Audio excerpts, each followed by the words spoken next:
Good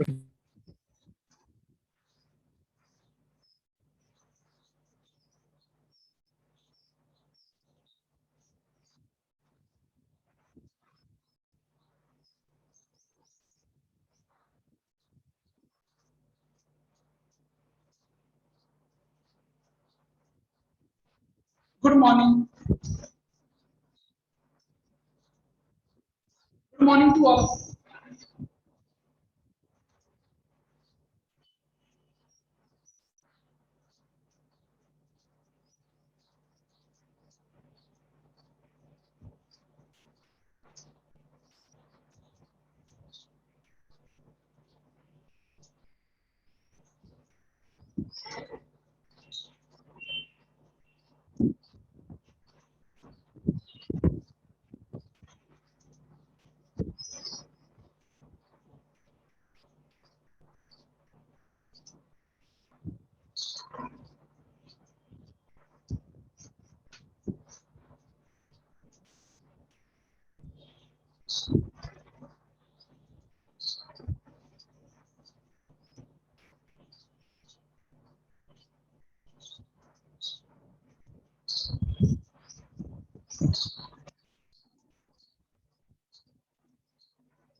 Good morning. Good morning to all of you.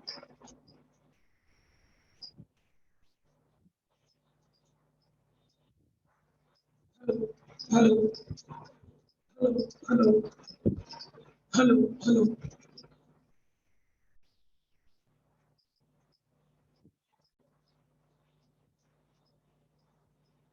Start किए थे class.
आगे बढ़ते एक तो टर्म छूटा हुआ था उसको पूरा कर लेते हैं.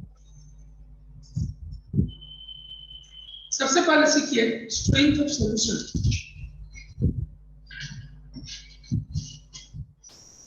एक टर्म होता है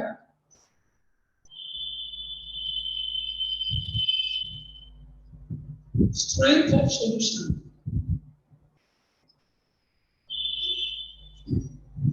कई बार क्वेश्चन में लिखा होता है कि calculate strength of solution.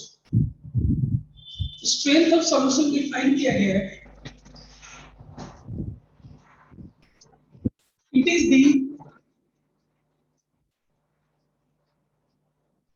mass of solute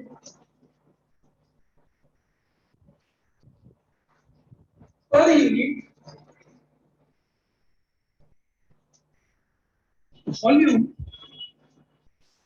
of the solution.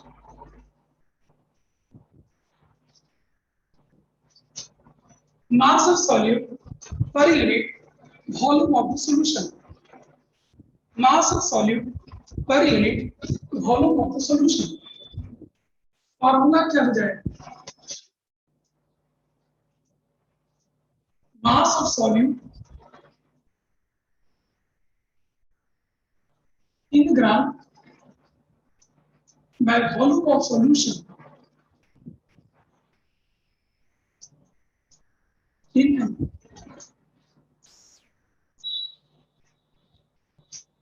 Litre में लिख दो।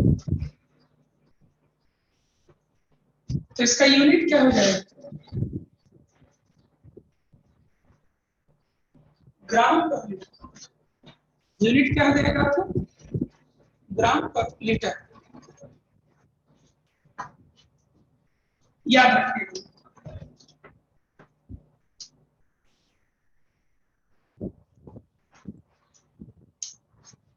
इसको मोलरिटी में कन्वर्ट किया जा सकता है।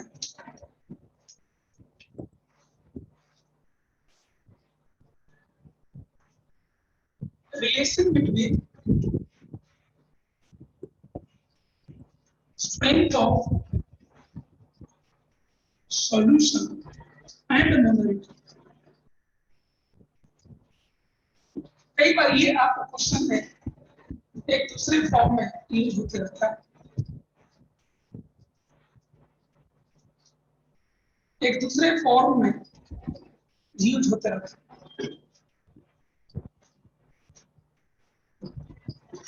ठीक है, तो इसको क्या लिख सकते हैं? मास ऑफ सॉल्यूट में क्या करेंगे? Mass of solute by g of solute कर देंगे into g of solute by volume of solution लिखेंगे। ठीक है, ऐसा लिख सकते हैं। इसमें क्या आ जाएगा? Mass by G of solute. Mass by G क्या होता है? Number of moles by volume of solution इधर पे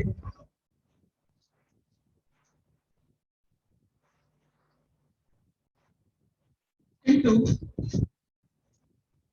जी ऑफ सॉल्यूट। आप एक चीज यहां देखिए, ये क्या है?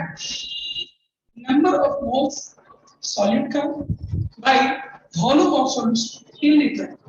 ये है आपको molarity into g of solute.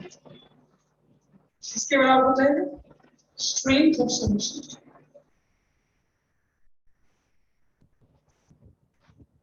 आप ये फार्मूला भी थोड़ा ध्यान रखें। स्ट्रेंथ ऑफ सॉल्यूशन से मोलरिटी निकाला जा सकता है और मोलरिटी से स्ट्रेंथ ऑफ सॉल्यूशन निकाला जा सकता है। ठीक है, चलिए नोट किया जाए।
नोट कर लिए आप लोग?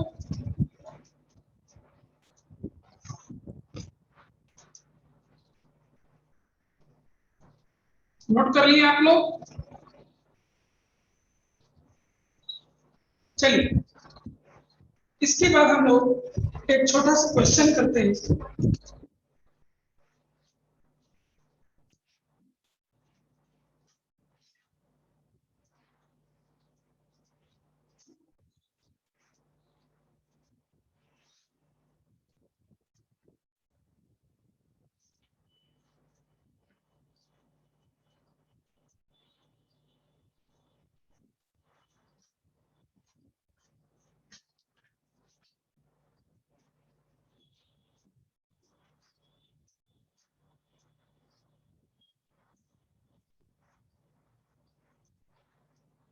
Calculate the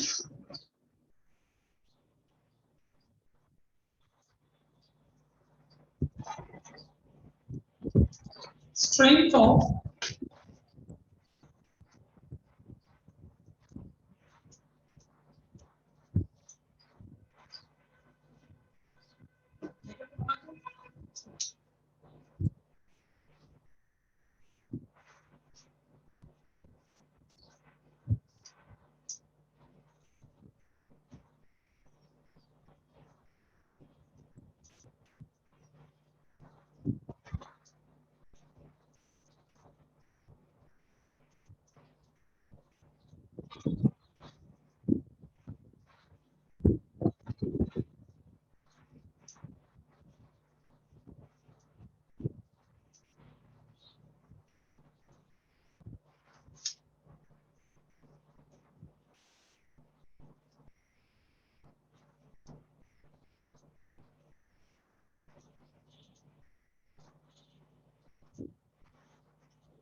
आगे सबको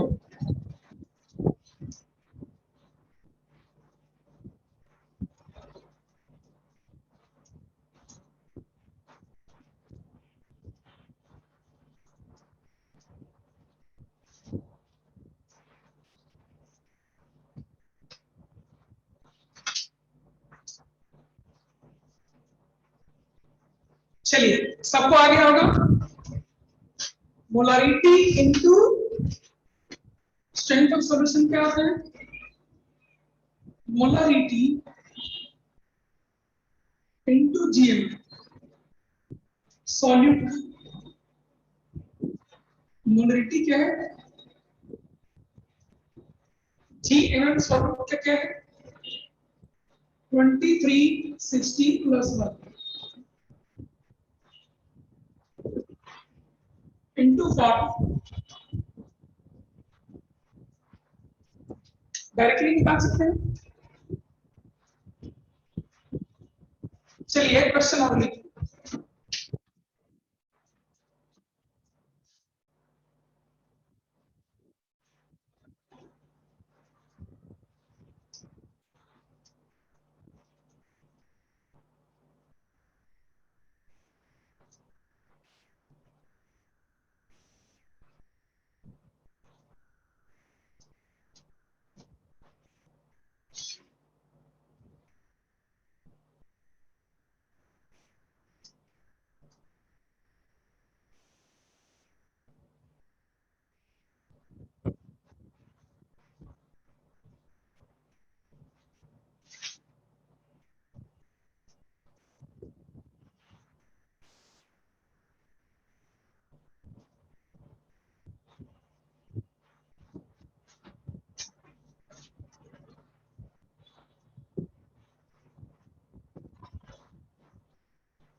इसको बनाकर देखिए।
अटेम्प्ट कीजिए।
और मत बनाइए।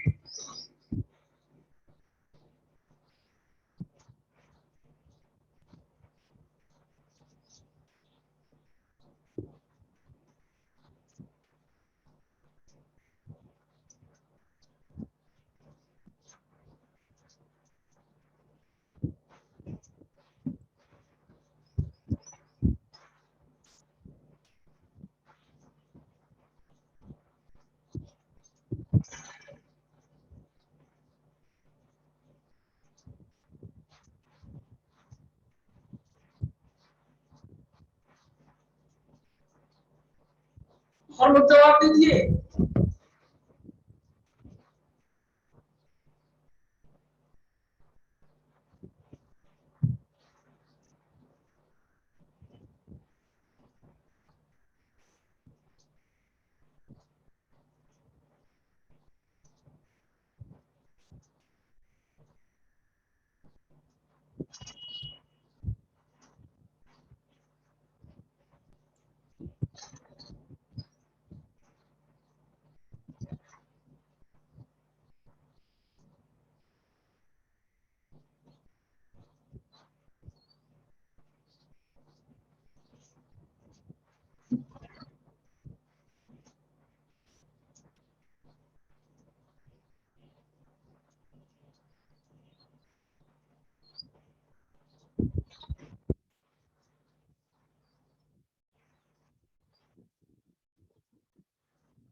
अटेम्प्ट नहीं ले रहे हैं आप लोग।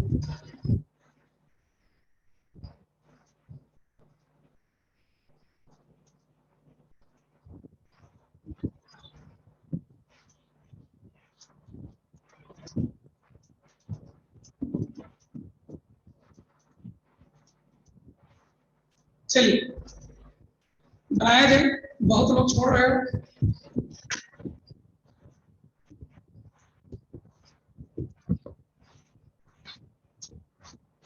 क्वेश्चन क्या दिया है कि मुझे मास चाहिए, किसका, इसका, जिसका GMM दिया हुआ। करना क्या है, तो मुझे एक solution banana, 50 ml water,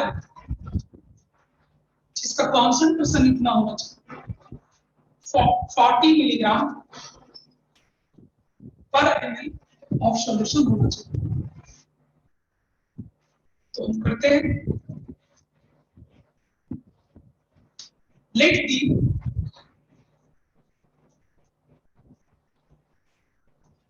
mass of, let the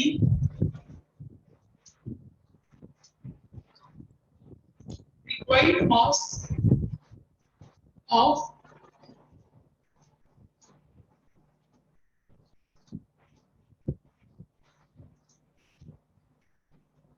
each x ग्राम। मान लेते हैं कि जो रिक्वायर्ड मास है वो x ग्राम, ठीक है। रिक्वायर्ड मास जब x ग्राम है, नंबर ऑफ मोल इसका क्या हो जाएगा, therefore नंबर ऑफ मोल्स क्या होता है, मास बाय GM। मास कितना है उसका, मास कितना है उसका, मास उसका x ग्राम, GMM कितना है, इतना GMM। तो नंबर ऑफ मोल्स कितने मिल गया, x by 666। ये क्या मिला, नंबर ऑफ मोल्स मिला, किसका, इस सॉल्ट का। इस सॉल्ट का नंबर ऑफ मोल क्या है, x by 666। अल्युमिनियम का कितना होगा, इसका ट्वाइस होगा। अल्युमिनियम का नंबर ऑफ मोल कितना होगा, इसका ट्वाइस होगा। therefore number of moles of aluminum 3 plus is twice of x by 666, that is x by 3 3 and 4। ये नंबर ऑफ मोल किसका मिल गया, एल्युमिनियम 3 प्लस का मिल गया, ठीक है, नंबर ऑफ मोल्स। तो मास एल्युमिनियम का कितना हो जाएगा, मास ऑफ एल्युमिनियम 3 प्लस कितना हो जाएगा, तो मास निकलता है number of moles into gram atomic mass. Number of moles aluminium का कितना है, x by 333 and gram atomic mass aluminium का कितना होता है, 27। होता है कि नहीं होता है, ठीक है। अब आपको मास ऑफ एल्युमिनियम 3 प्लस मिल गया, इसको वॉल्यूम से डिवाइड कर दीजिए।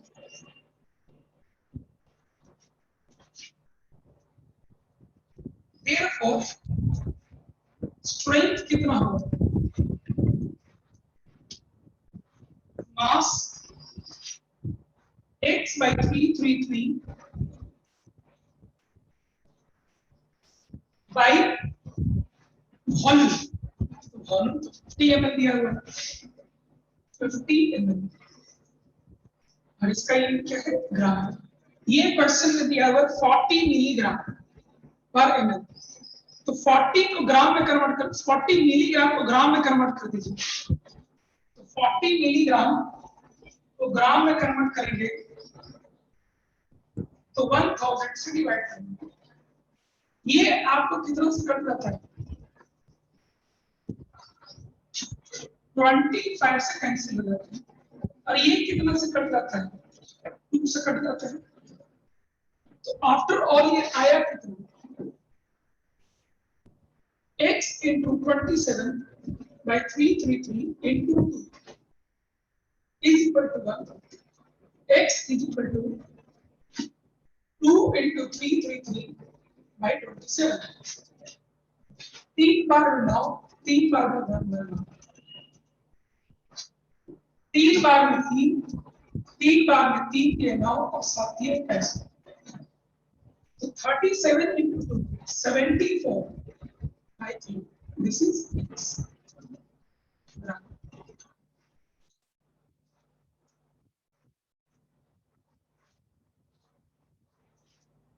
तो कितना हो जाएगा, 74 by 3, 24.67.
अदर क्वेश्चन क्या आप जिंदगी काटिएगा, इसमें 2 क्वेश्चन दिए बहुत है, बाकी शीट में आपको मिला है ना, और भी मिलेगा क्वेश्चन, ठीक है। चलिए अगला थ्योरी सीखते हैं।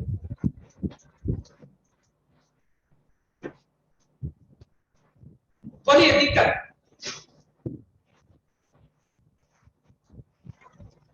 कई बार क्वेश्चन एग्जाम में तो आते हैं, उसमें कैलकुलेशन ऐसा होता है उससे हम उब जाते हैं, लेकिन नंबर तो वो भी देता है ना, इसलिए क्वेश्चन आपको अटेम्प्ट लेने दो।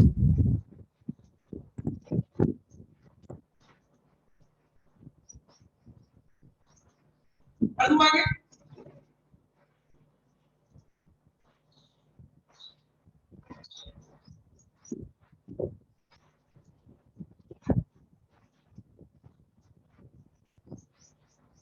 बढ़ू आगे, चलिए अब हम लोग सीखेंगे पार्ट्स पर मिलियन।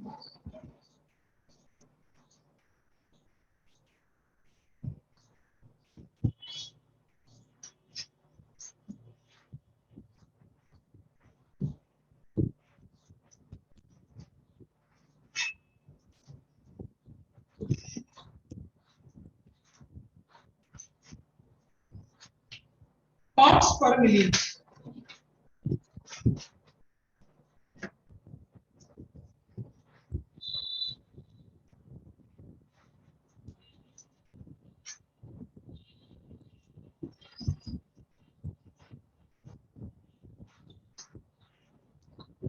पार्ट्स पर मिलियन।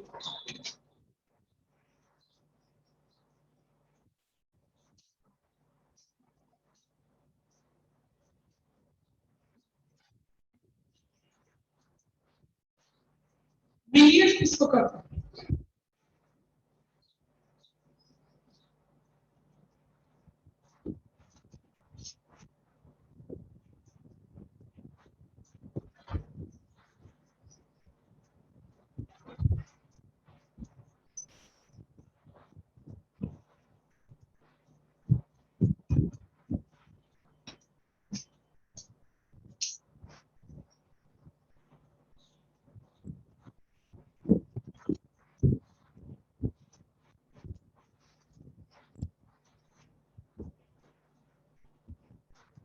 मेरे यहाँ सिग्नल ठीक दिखा रहा है,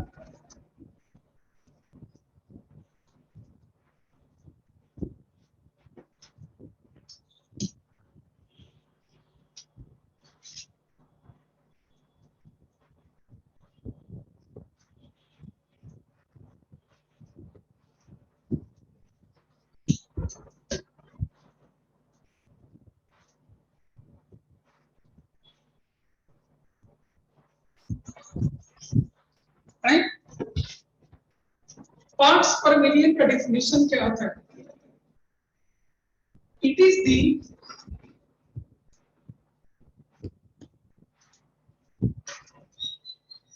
parts of solute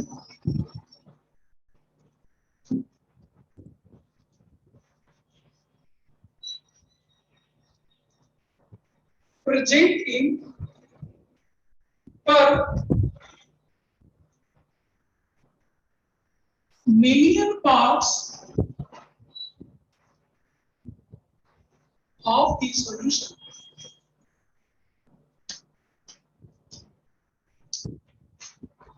It is the parts of solute present in per million parts of the solution. Present in per million parts of the solution. Formula क्या हो जाएगा इसका?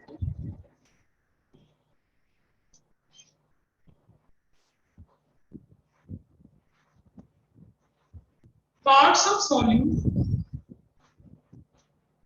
by parts of solution.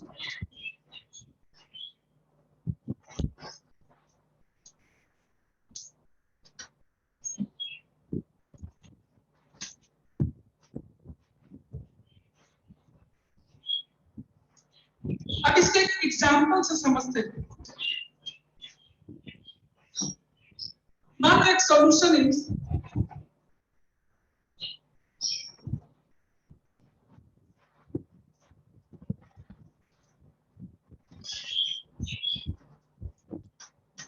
मान लो कहीं पर लिखा हुआ है क्वेश्चन में solution is 20 ppm।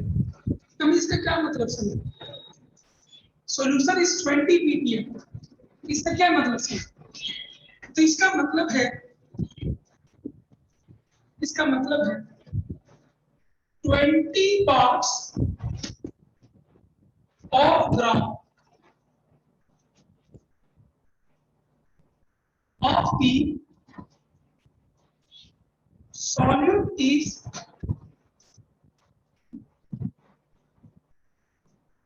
present in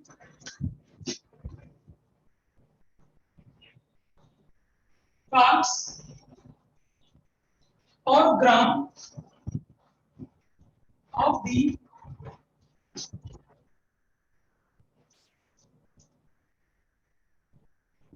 solution.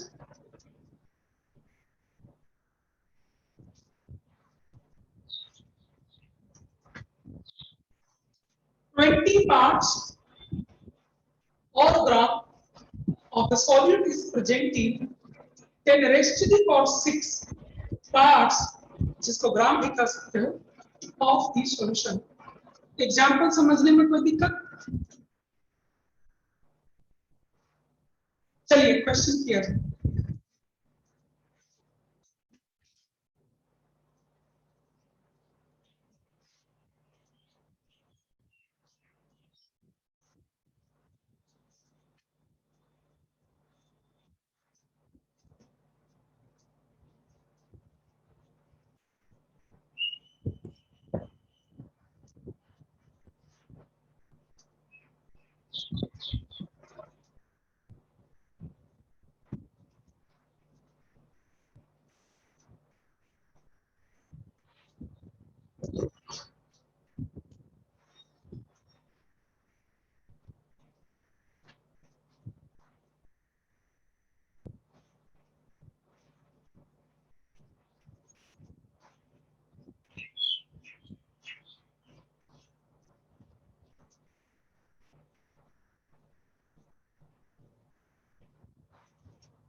Note कर लिए?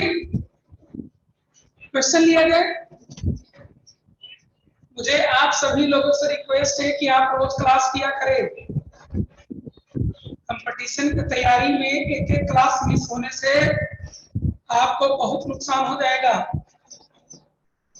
स्कूल वाला में तो कवर कर लेते हैं लोग, रट के परीक्षा पास कर जाते हैं, कंपटीशन में नहीं कर पाइएगा।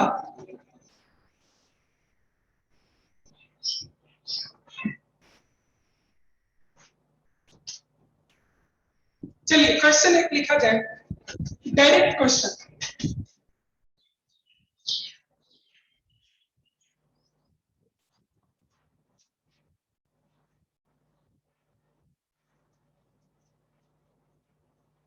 Calculate the concentration of a solution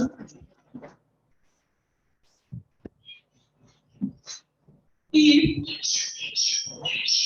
30 milligram of the solute is present in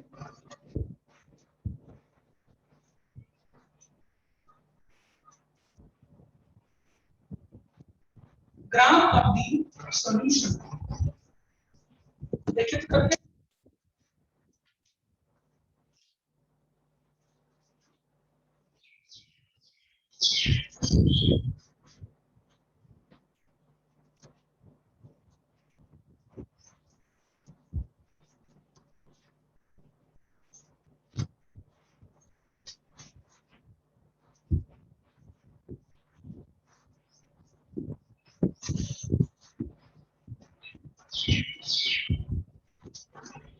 parts नहीं लिखा जाता है, हमको यूनिट टीपीएम यूनिट लिखा जाता है। कोई भी यूनिट आएगा यहाँ टीपीएम लिखा जाता है।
बहुत लोग आंसर निकाल लिए, लेकिन आंसर डिफर कर रहा है बिल्कुल,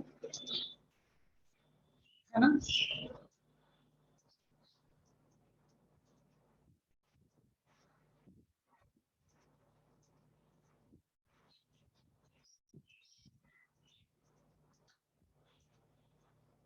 आंसर डिफर कर रहा है।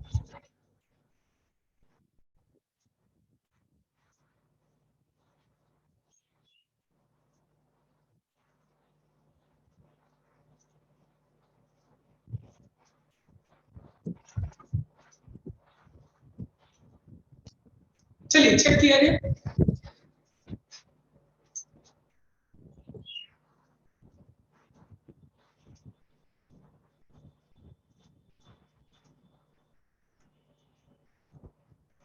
चेक किया जाए।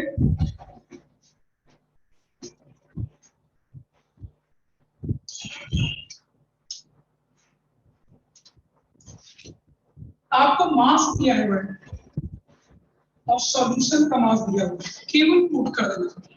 लेकिन ध्यान रहे जो यूनिट इसका रखिएगा सेम यूनिट इसका होना चाहिए। तो ग्राम में कन्वर्ट कर देते हैं।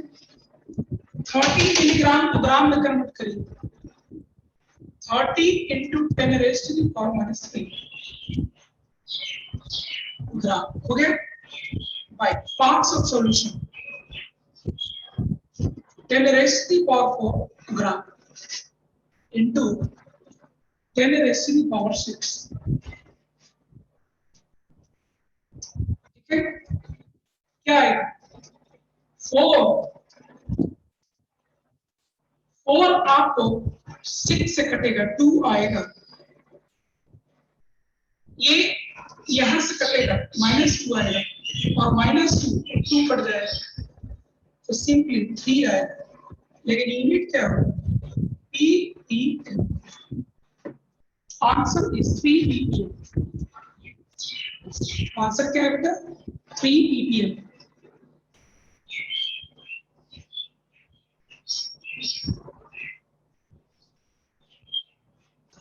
आंसर क्या है 3 ppm।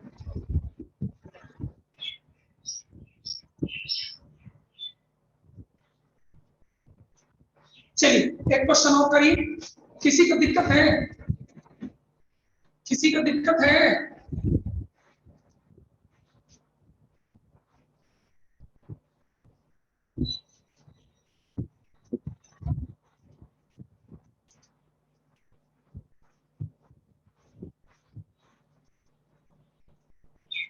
चलिए एक क्वेश्चन और करिए।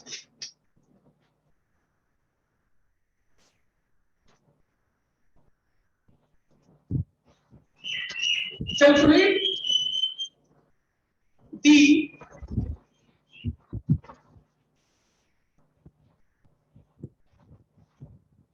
molarity and B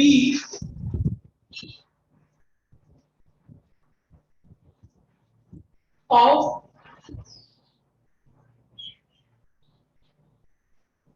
aqueous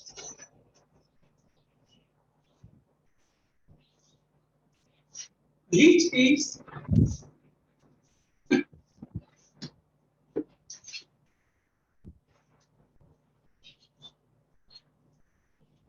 30 ppm of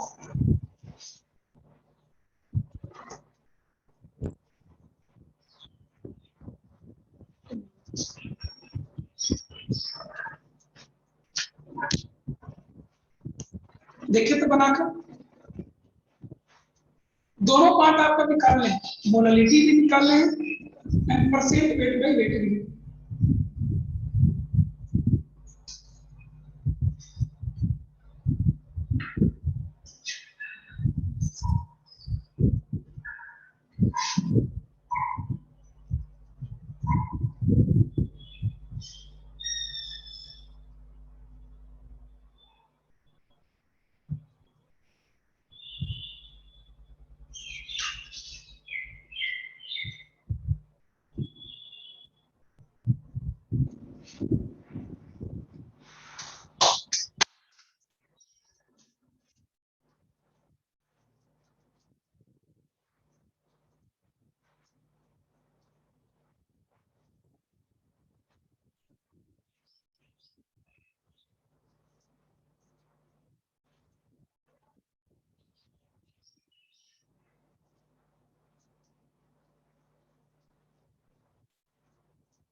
बताइए।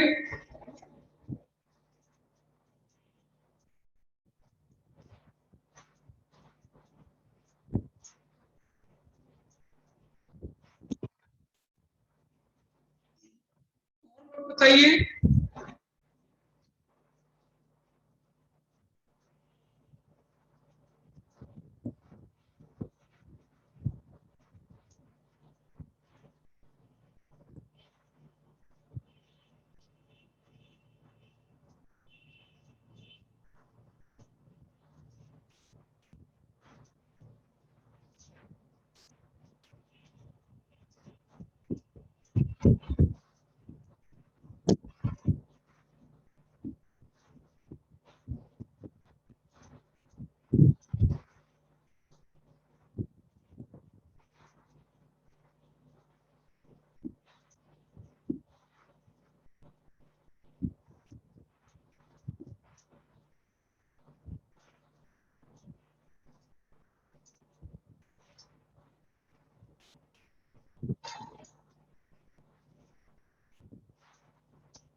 और लोग निकालिए। सो जाते हैं सब लोग।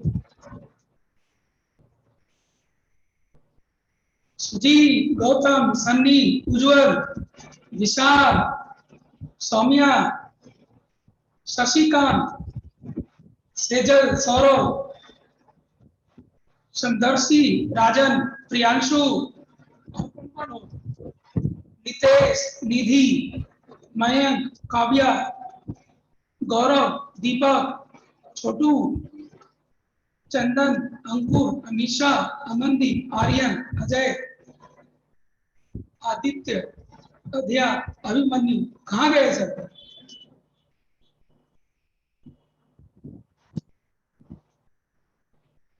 निकालना तो पड़ेगा बाबू।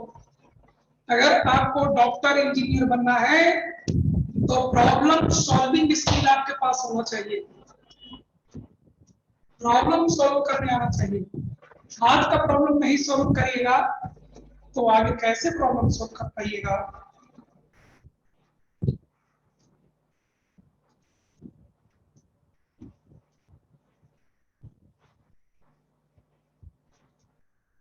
और लोग बताइए।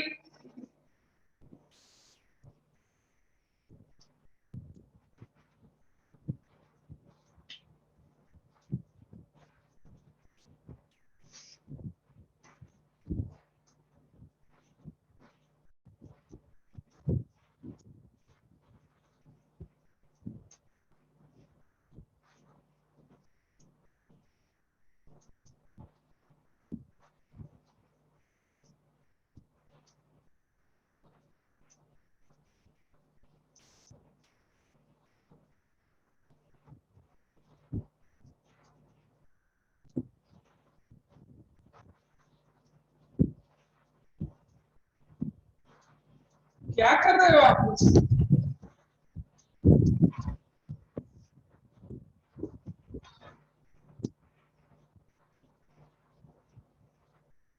आगे आने वाले समय में वेडनेसडे या ट्यूसडे, ट्यूसडे या वेडनेसडे को आपका जो मोर कॉन्सेप्ट में जो पढ़ाई किया गया है उसका एक क्विज होगा, ऑनलाइन क्विज। ठीक है, तैयारी कर लीजिएगा आप लोग।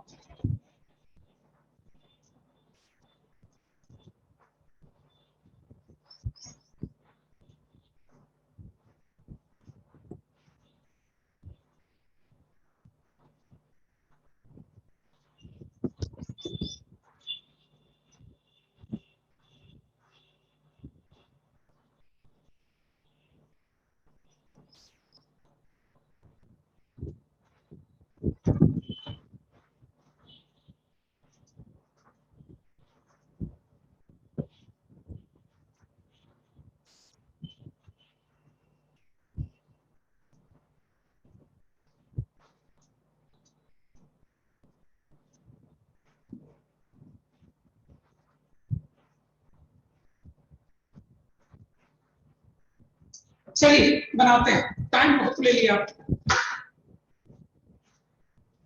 देखो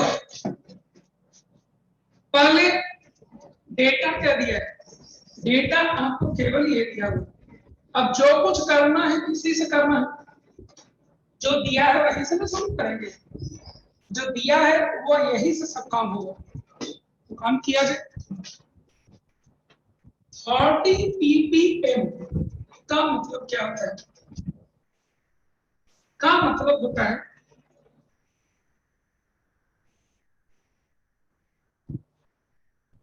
30 parts of sodium hydroxide is present in parts of solution. 30 parts of solute is present in 10 raised to the power 6 parts of solution. इसी पार्ट्स को आप ग्राम कर लीजिए। मैं ऐसा सिखा चुका हूं आपको। तो आपको सॉल्यूशन का पार्ट मालूम हो गया और सॉल्यूट का मास भी मालूम हो गया। तो परसेंट वेट बाय वेट क्या होगा, therefore percent weight by weight होता है mass of solute by mass of solution into 100। mass of solute क्या है 30 ग्राम, mass of solution क्या है into 100। इसी को सोल्व कर लेना है।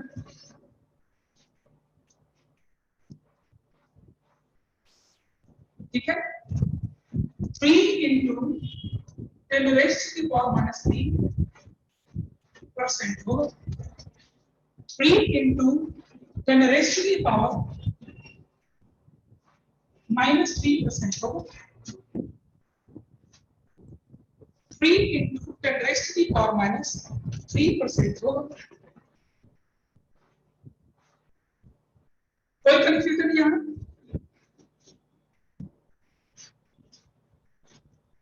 इसको 0.003% लिख सकते हैं। मोलारिटी, आपको सॉल्यूट का मास पता है, सॉल्यूशन का मास पता है, इसीलिए मास ऑफ सॉल्वेंट निकाल लीजिए। क्या हो जाएगा 10 raised to the power 6 gram minus 30। 10 lakh में से 30 ग्राम आपको माइनस करना। ठीक है, केजी में कन्वर्ट कर लीजिए। तो 10 raised to the power 6 minus 30 by 1000। इसलिए मोलालिटी क्या हो जाएगा, मोलालिटी होता है मोल्स ऑफ सॉल्यूट। क्या होता है formula, number of moles of solute by mass of solvent in KG. Number of moles of solute, mass है 30 बाय GMM इसका होता है 40 by mass of solvent in kg, then raised to the power 6 minus 30 by 1000।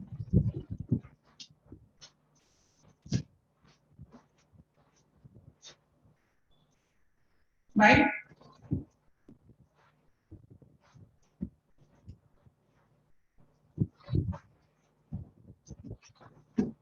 solve किया जाए 3 by 4 into 1000।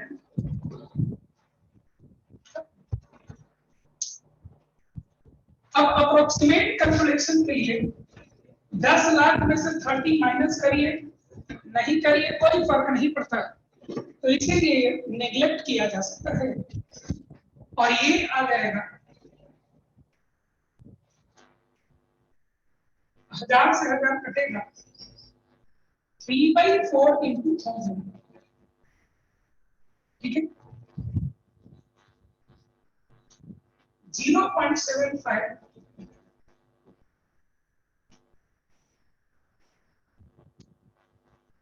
ठीक है, या 7.5 10⁻⁴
अब थोड़ा सा हम लोग पढ़ लेते हैं हार्डनेस ऑफ वाटर। थोड़ा सा आप लोग क्विज के लिए तैयार रहिएगा, ठीक है। हाफ एन आवर का क्विज होगा एक ट्यूजडे, ठीक है। बेटा हार्डनेस ऑफ वाटर पर कुछ क्वेश्चन आपसे और पूछे जाएंगे, कंप्लीट कर लेते हैं इसको।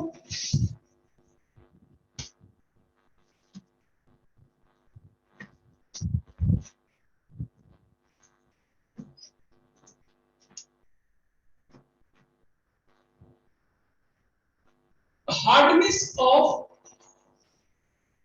वाटर क्या होता है, why the water is said hard water, briefly हम अभी पढ़ लेते हैं, क्योंकि रोज अभी ये सब आपके सामने आते चले जाएंगे। Hardness of water is due to presence of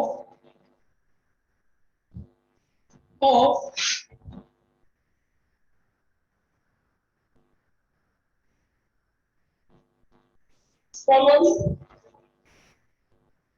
soluble salts।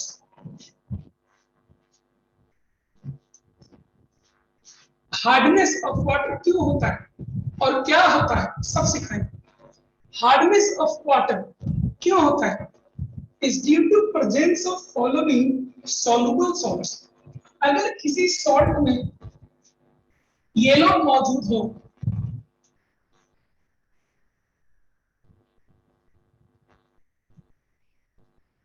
Calcium ion और मैग्नीशियम आयन के साथ क्लोराइड आयन, बाइकार्बोनेट आयन और सल्फेट आयन, अगर ये सब मौजूद हो तो उस वाटर को हार्ड वाटर कहते हैं। क्यों भाई हार्ड वाटर क्यों कहते हैं, क्या उठाने में भारी हो जाता है क्या, ऐसी कोई बात नहीं है। क्या होता है, तो ये कटायन है और ये अनायन है, सॉल्ट क्या बनेगा, तो इसका इसके साथ लगा दीजिए CaCl2, इसका इसके साथ लगा दीजिए MgCl, ठीक है। इसका इसके साथ लगा दीजिए CaSO4, इसका इसके साथ लगा दीजिए MgSO4, इसका इसके साथ लगा दीजिए,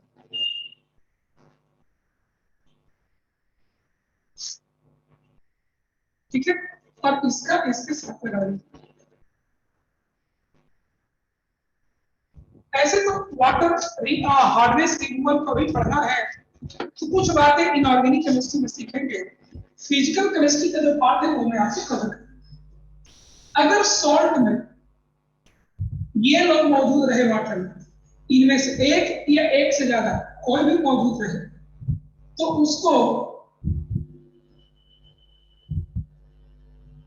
परमानेंट हार्ड वाटर कहते हैं। परमानेंट हार्ड वाटर कहते हैं। और अगर इनमें से कोई मौजूद हो तो उस तरह के सॉल्यूशन को हम temporary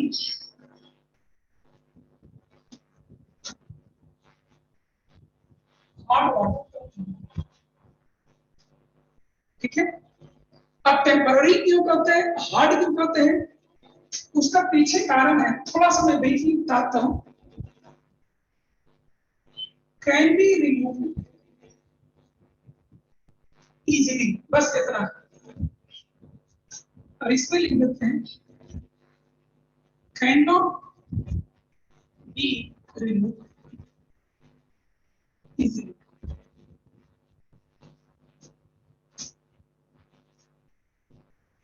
remove by only heating, proper can not be remove by heating. यही इसका एग्जैक्ट पॉइंट। अभी तक मैंने आपको केवल ये बताया कि हार्ड वाटर क्यों होता है, हार्ड वाटर से क्या हो जाता है, क्या उसकी कारण हो जाता है, वो हम अभी सीखने वाले हैं। ठीक है, लेकिन अभी बस मैं बता रहा हूं कि कोई वाटर हार्ड वाटर कब होता है ये मैं बता रहा हूं। तो any water is said to be hard water if it contains any of any one or more than one of the salt in it।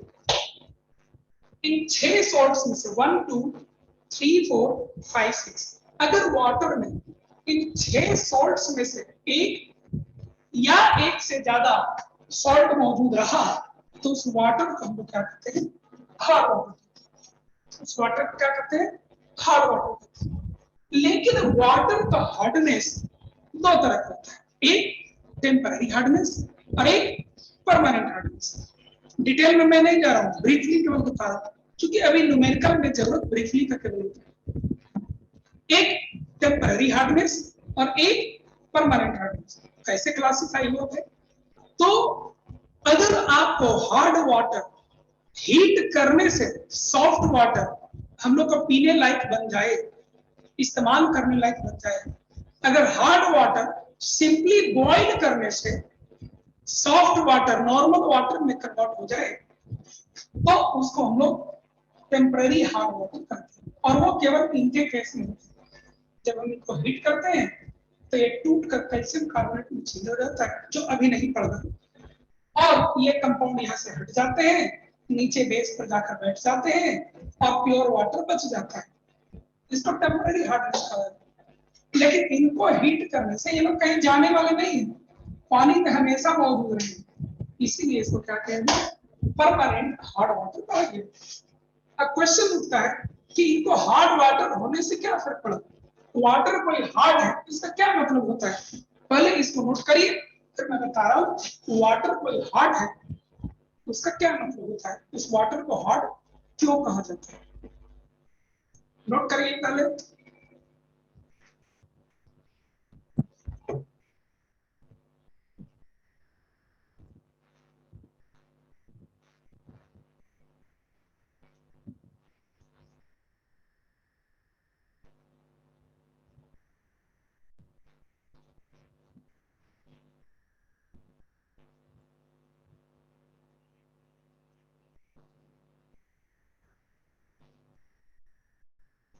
कर लिए आप लोग, चलिए।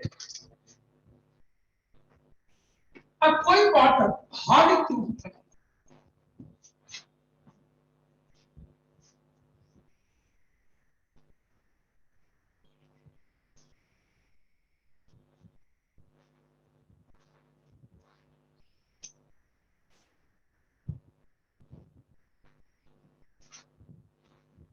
पहला hard water does not form hot water does not form लेगर, जिसको हिंदी में आप लोग झाग कहते हैं।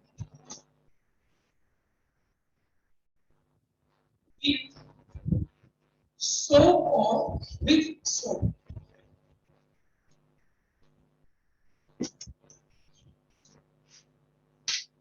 जैसे अगर मान लो किसी के घर के इलाके में वाटर है, पानी के जमीन के नीचे जो पानी है, जो वाटर मोटर पंप लगा करके हम लोग अपने टंकी में इस्तेमाल करते हैं, और वो टंकी से पानी टैप के थ्रू होते हुए हम लोग कपड़ा खींचने में, नहाने में, खाना बनाने, इन सब में हम लोग इस्तेमाल करते हैं।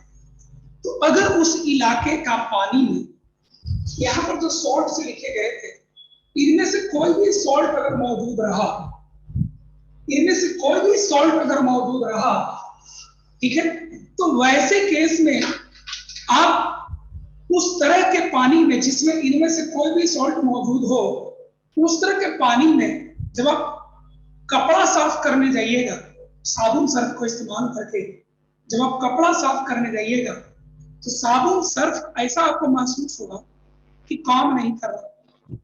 साबुन सर्फ ऐसा आपको महसूस होता रहेगा कि वो काम नहीं कर रहा। ये एक दिक्कत है, झाग बनने ही नहीं देता है। हार्ड वाटर के जो सॉल्ट होते हैं वो साबुन सर्फ से रिएक्शन चले जाते हैं और झाग नहीं बनने देते। ठीक है, यही लिखा हुआ है, hard water does not form lather. यहाँ लेदर इसका नाम दिया गया, हिंदी में इसको झाग कहते हैं। ठीक है, तो रिएक्शन क्या होता है, देखिए क्या रिएक्शन होता है।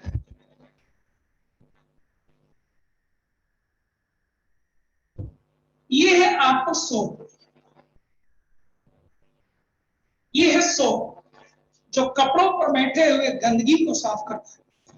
ये क्या है बेटा, आपको सोप है जिसको पानी में डाल दिया जाए, कपड़ा वगैरह उसमें डाल दिया जाए, साबुन सर्फ समझिए दोनों। सोप है, इसमें कपड़ा डाल दिया जाए, कर दिया जाए, ठीक है, कपड़ा आपको साफ हो जाता है। लेकिन अगर उसमें कैल्शियम और मैग्नीशियम का कोई भी ऊपर वाला सॉल्ट मौजूद रहा,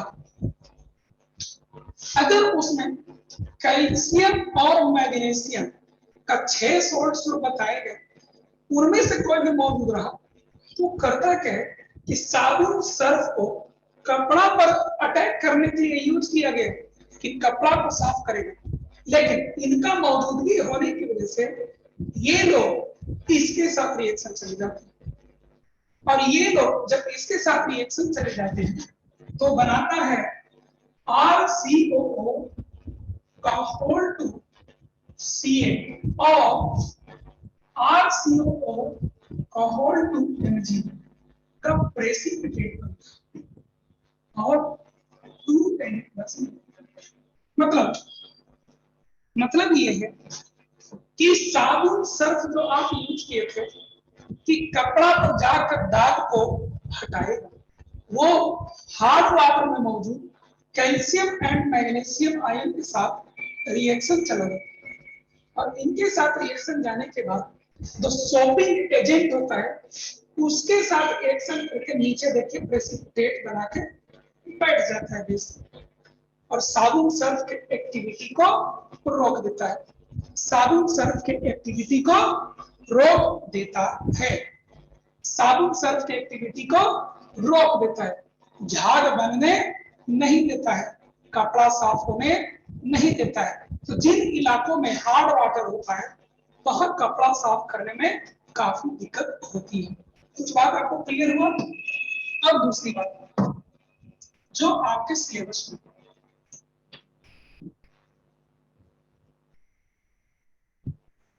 स्लज और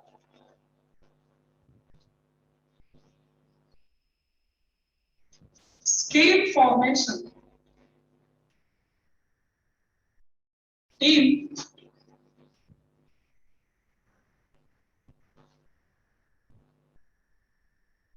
boilers of thermal power plant, इससे क्या हो जाता है, इफिशियंसी डिक्रीजेस। इसमें मैं आपको ज्यादा तो नहीं लिखवाऊंगा, लेकिन होता क्या है वो आपके सिलेबस में है और वो मैं आपको अभी एक्सप्लेन करूंगा। थर्मल पावर प्लांट में क्या होता है, थर्मल पावर प्लांट में क्या होता है कि बॉयलर्स यूज किए जाते हैं। बॉयलर्स, बॉयलर्स मतलब खौलता हुआ पानी को एक जगह से दूसरी जगह ले जाना होता है। खौलता हुआ पानी को एक जगह से दूसरी जगह ले जाना होता है, ऐसा होता है बॉयलर। ये सिलेंड्रिकल होता है, बड़ा बड़ा सिलेंडर होता है। समझिए इसका डायमीटर जो होता है 20 मीटर 30 मीटर इसका डायमीटर होता है, 20 मीटर्स 40 मीटर्स इसका डायमीटर होता है, इतना ज्यादा इसका डायमीटर होता है। हेलो, हाँ,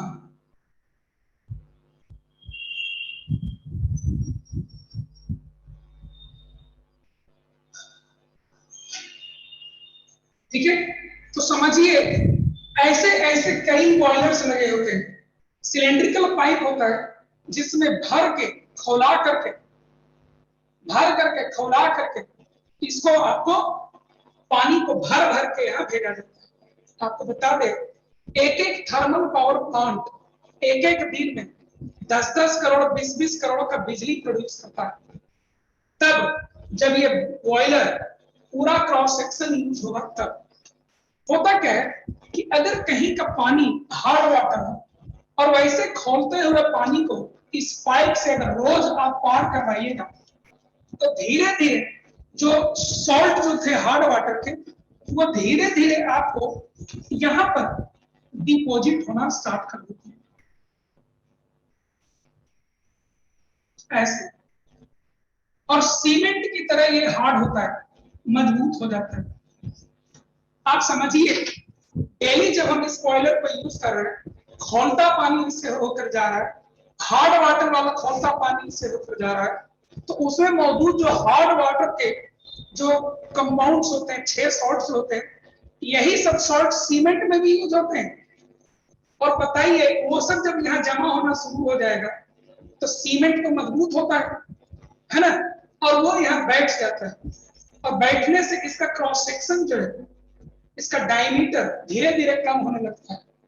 और जब क्रॉस सेक्शन इसका घटने लगता है तो खौलता हुआ पानी जो इससे पार हो रहा था जितना अमाउंट 1 घंटे में, वो काफी कम हो जाता है। तो थर्मल पावर प्लांट का इफिशियंसी घट जाएगा कि नहीं घट जाएगा। पहले 10 करोड़ का बिजली प्रोड्यूस कर रहा था डेली, इसके घटने की वजह से हो सकता है किसी दिन 9 करोड़ का प्रोड्यूस करने लगे, किसी दिन 8 करोड़ का प्रोड्यूस होने लगे, किसी दिन 5 करोड़ का प्रोड्यूस होने लगे। ये तो एक बहुत बड़ा समस्या है ना। और इसीलिए थर्मल पावर प्लांट में भी पानी को इस्तेमाल करने के पहले उसको चेक किया जाता है कि क्या पानी यहाँ का हार्ड वाटर है। अगर हार्ड वाटर है तो पहले उसको सॉफ्ट वाटर बनाया जाता है और तब फिर जाकर के उसको इस्तेमाल किया जाता है, ठीक है। हार्ड वाटर में थोड़ा सा और बचा है जो न्यूमेरिकल में आपको यूज होता है, ठीक है, वो आपको मैं नेक्स्ट क्लास में बता दूंगा, ठीक है। बाकी आपको मैं कुछ क्वेश्चन दूंगा, उसको आप आज यहाँ पर क्लास रोकते हैं। ये देखो अंकु, मैं आप लोग को थोड़ी देर पहले ही कह रहा था कि मैं फिजिकल केमिस्ट्री का पार्ट पढ़ाऊंगा, हार्ड वाटर से सॉफ्ट वाटर कैसे बनाया जाता है, ये इनऑर्गेनिक केमिस्ट्री का पार्ट है, ये मैं आपको भी नहीं पढ़ाऊंगा, ठीक है। आज यहाँ पर क्लास आपको रोका जाए, आपको मैं कुछ असाइनमेंट दूंगा, उसको बनाइएगा, और हाँ आप लोग क्विज के लिए रेडी हो जाइए, ठीक है। आज तक जितना पढ़ाया गया है यही तक आपका सिलेबस रहेगा, ठीक है। Thank you, thank you.